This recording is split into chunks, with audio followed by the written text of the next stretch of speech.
Hunkins shoe shop. This 10-footer shoe shop was built in 1859. And 10-footers like this were common across Essex County, and especially here in Haverhill and in Lynn. Now most 10-footers were 10 feet wide by 10 feet long, and that's how they got their name. But this particular one is actually 16 feet by 9 feet.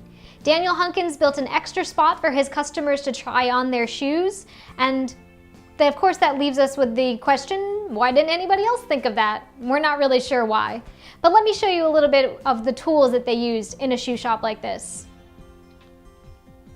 Now the first part of making a shoe, you want to make sure that you have a sole that's going to be hard enough so when you step on any rocks, you're not going to feel it through the leather on the bottom. It's cut from a very thick, hard piece of leather. It doesn't bend as easily as the upper part of the shoe would. Now this would end up being the toe piece, and you can see that this one is a lot more flexible.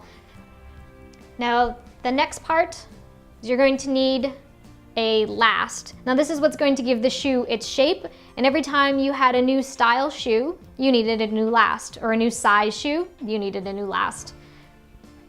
And the last fits with the sole of the shoe, and the upper part gets attached like that. Now the upper part gets attached to the sole using either nails or wooden pegs. If you're using wooden pegs, you need a peg cutter to get them scraped down so that they're not standing out on the bottom. Other tools the shoemaker would use, including pegging hammer,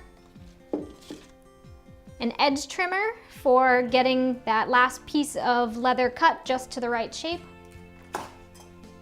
and an awl for making the holes in the leather before you actually put the pegs in first.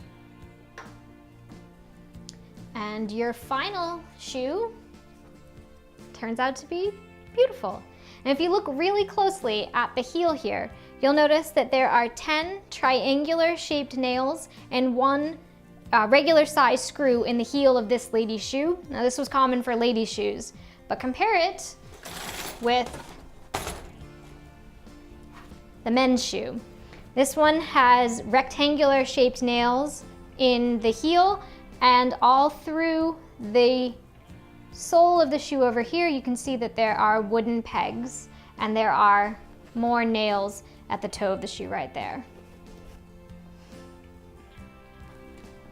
If you're interested in learning more about the Daniel Hunkins shoe shop here at the Buttonwoods Museum, come on down for a tour. We're open Tuesday through Saturday, 10 to 5, and on Sundays from 12 to 5. The Buttonwoods Museum. Connect with history together.